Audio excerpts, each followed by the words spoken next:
Chapter 5. "All snuggly?" Traveler asked as he took in the bright pink housecoat and slippers she wore. Jade grinned. "Ready for a cup of coffee?" Traveler handed her a steaming hot, soy-white chocolate mocha with sprinkles. "Where did—" Jade looked around, confused. "Purge, you asked. She made. She seems to like you. More than me, at least." Jade laughed and strode around the steampunk lectern. She looked up at the giant ceiling and the bright, shiny new chrome, silver, and white home she was temporarily making for herself. She sipped her beverage, after a few moments of wandering around the bridge, as she came to think of it, and not making any sense of any of the controls or anything on the screens. She turned back to the traveler. Regardless of the ever-present, constant calm that Purge was emitting, Jade felt something tugging at the back of her mind. Something not quite right. In this place, Purge was reinforcing how safe Jade was and was trying to make Jade comfortable. But Jade, staring at Traveler, realized then that she felt the same way that he did. Like she was missing something. "What?" the stranger in white asked. "What?" Jade asked. "You're staring at me. Can I help you?" "Where are you from?" "No way you've ever heard." Exasperated, Jade folded her arms. "Tell me anyway." Mocking her, as he seemed prone to do, Traveler folded his arms and sighed. "My planet rotated around a binary star system, in the constellation of Castor Boreas." As he spoke, behind him a three-dimensional holographic picture phased into existence, showing two suns and in the distance a red planet. Jade's eyes narrowed. "Tell me more, Kappa Zili?" "It's Kappa Zil Ornic Viz Oryx Traveler." "Stop trying, just stop. You fail." "Well, I'm trying." "That's why I said stop." He pointed at the small red planet and it grew larger, became the focus of the hollow projection. "There is where I'm from. Galactic coordinations 10-0-11-00 by 02 from Galactic Zero Center." "Quite a mouthful," Jade said, and added, wearily, "and not the good kind." "You've probably never heard of it, but it's from the Pisces Sectus Supercluster Complex." "Right. The Festus Superbuster Complex." Traveler smiled. He shrugged. "Doesn't matter, Jade. With any luck, you'll be home soon. Why do you care so much about where I'm from?" "I just..." She slapped the console, imitating him. "I'm trying to wrap my head around all of this. Can you help me, please?" Looking into her eyes, staring at her with those tired, sharp, ancient eyes, Jade could see Traveler soften. Some. He looked at his control panel. "Perfect was my best design. Purge, I should say. My favorite design. She was grown and it took a rather long time for her to finish. Longer than most. I wanted it that way. You see, all the time capsules are bioships. They're alive." "You said that. Grown from what? How?" Traveler squinted his eyes as if staring at the sun. "There's no way you'd ever understand. I'm sorry there isn't. The easiest way to explain it is that there is an intelligent species of coral on my planet.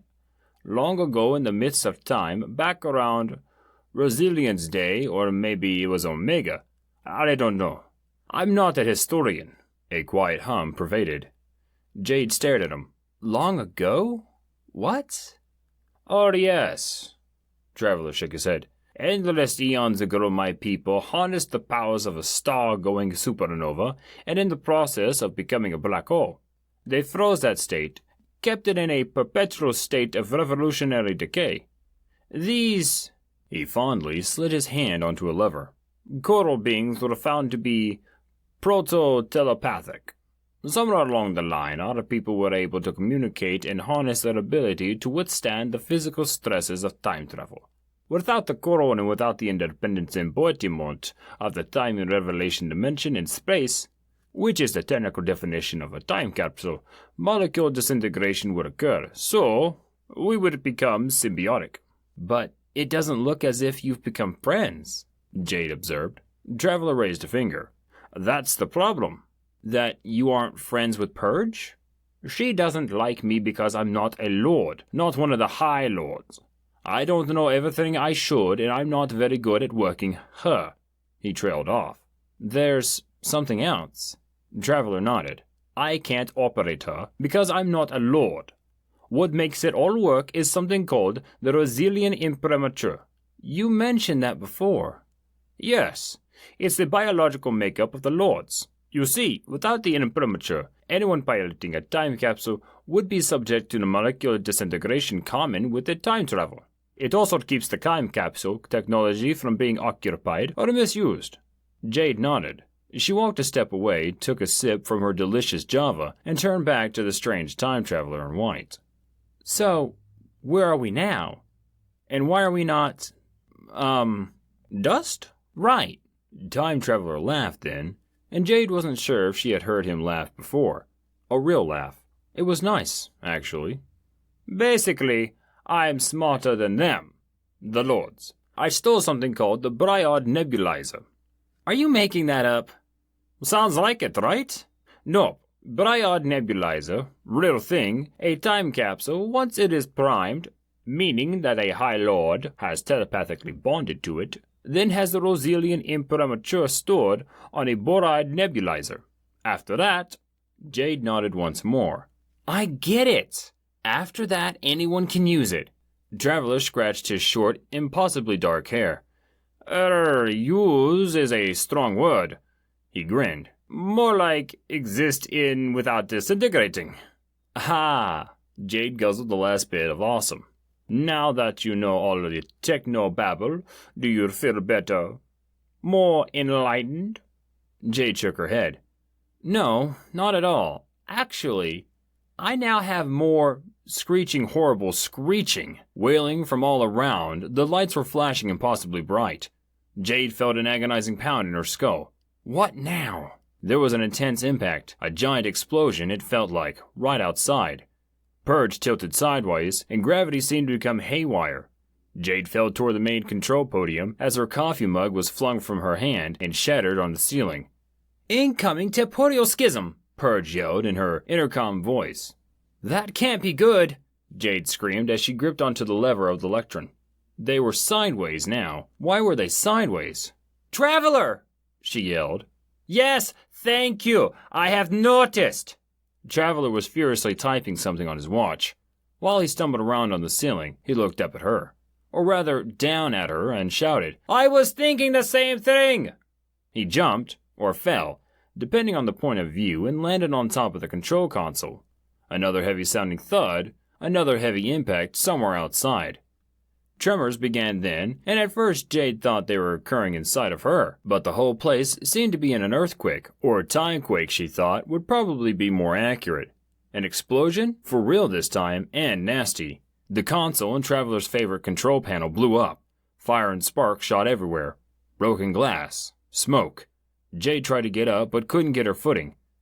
No! No! Traveler drug himself to the other side of the lectrum. Fire blasting now. Heat. Smoke, sparks, and jagged pieces of pain everywhere. Purge! Purge! He kept shouting. Jade could barely see now, and tried to make her way to his voice. He was talking very fast, and he was very panicked. He kept mumbling to himself, saying odd recitations which could have been quantum mathematical formula or archaic black magic. Perfect! Please! Traveler suddenly yelled. He was terrified. At that moment, so was Jade. Perfect! Don't make me do this! He screamed. Jade gripped for his forearm in the darkness, found him, and held on for dear life. She felt him grab her back, pull her close. He was so strong. His hands were like steel. For a brief moment in the glow of fire, she could see him. He was crying. He was afraid. Hesitating, he finally pressed a single button. Darkness. Silence. An eternity of uncomfortable quiet. Slowly, a small amount of light came on, as if from an emergency backup. Vents began sucking the awful noxious smoke from the bridge. Jade could steady herself. What the hell was that? Traveler started to brush her off. She slapped his hands away. Stop it! Answer me! We've been attacked, he said, without looking her in the eyes. By what? X8s. Wrathful angels. I don't know. Purge is hurt. Jade gasped. She knew the time machine was alive. It saved her from the angels. She felt horrible now that she thought Purge could be in pain. I had to make a decision. I didn't like it. Traveler grimaced. In the faint light, she could see the ache in his ancient eyes. He was tortured. He was. "You're hurt!" Jade screamed and found herself flinging her arms around him. "Not physically, but I can feel Purge's pain. It's..." He pushed her gently away. "It's fine, Jade. Goes with the territory of stealing a time machine that's alive and you don't know how to use it properly." Jade looked around.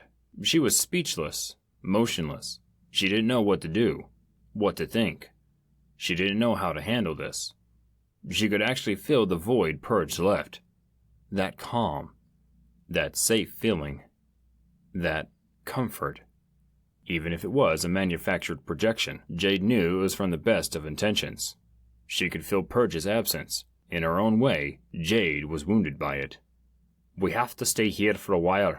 Traveler absently grabbed for his coat that he was wearing, kept looking around. Jade grabbed his labels, shook him to attention. "Where?" "Purge is unconscious for lack of a better term." He didn't hear her. "Where are we, Traveler?" she urged. His eyes widened as he focused on her.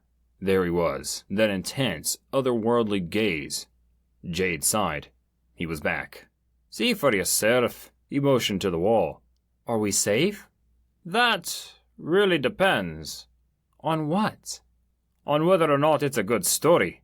Jade wanted to slap him. "What the hell are you talking about?" Traveler ignored her and disappeared through the wall. She wanted to follow him, but she was still shaken, still scared. "Oh, you're beautiful!" he suddenly yelled gleefully outside.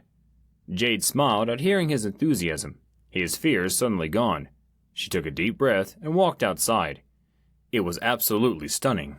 A beautiful day in an ancient countryside, a river in the distance, rolling hills, crisp, clean, delicious, breathable air, a nice warm breeze that smelled faintly of rain. Traveler was stopped down, petting something. Jade looked closer to see him petting a tiny horse. Aw, a miniature horse. No, wait. "That's a unicorn!" Jade pointed. "I know!" Traveler was grinning like an idiot. "Just a baby." He was talking to the unicorn. "And aren't you beautiful?" "Yes, you are. Yes, you are." "Unicorns aren't real," Jade asked more than stated. "Oh, yes, they are. And here they are." Jade heard a faraway bellow, loud, like a howl mixed with an explosion coming from the sky. No. No. No way. "That's a dragon!" Traveler yelled. Indeed, in the air, very far away, was a stunningly powerful golden dragon, breathing flame, flying effortlessly and beautifully in the air, immense wings flapping slowly. "What is this place?" "Welcome to the land of fiction, Jade." She glanced at the tiny baby unicorn, and then up at the most amazing creature she had ever seen. A goddamn dragon. Jade's face became a smile she could barely contain. "Holy fuck!"